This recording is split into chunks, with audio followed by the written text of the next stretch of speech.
Премирование и внеочередная выдача лицензий на лося – вот главные виды поощрения, которые может предложить республика охотникам за отстрел волков. В этом году численность серых хищников впервые перевалила за 5000 при норме в 300. Как результат, нежеланные гости активно заходят в населенные пункты. Подключиться к истреблению волков простые жители не имеют права, только охотники, иначе штраф. За отстрел волка предлагалась вне очереди лицензия на отстрел лося. В другие годы предлагалась материальная поддержка, разная была сумма. В другие годы в советское время использовались специальные бригады по отлову хищника, причем с применением даже воздушного и наземного транспорта. Нужно, чтобы была отдельная строка в федеральном бюджете на отстрел хищника и на этот вид деятельности.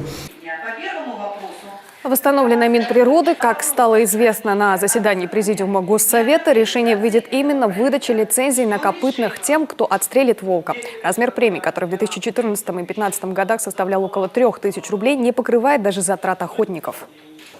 Предусмотрена норма внеочередного распределения лицензий тем охотникам, кто добыл волка. В первую очередь речь идет о лицензиях на лося.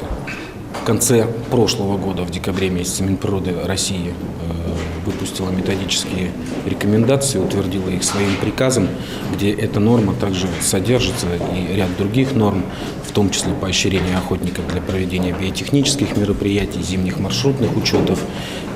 Соответственно, сейчас закон корректируется с учетом этих положений и будет представлен в Государственный совет. Произошел рост непосредственно копытных, это лосей, но и в то же время произошла, большая снежная зима в текущем году.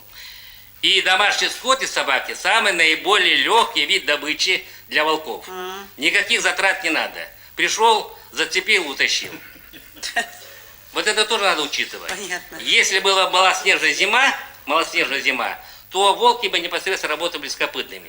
Большой снег. Но поскольку такой снег большой и волки последние годы никак не могут добывать, потому что почему такое тоже резкое увеличение произошло, потому что последние 3-4 года весной нас-то нет. Это и стало причиной увеличения копытных. В итоге депутаты пришли к выводу предложить правительству пересмотреть методику определения объема средств в области охраны животного мира, чтобы возможность премирования все-таки появилась. И еще как вариант, таких охотников можно освободить от уплаты госпошлины.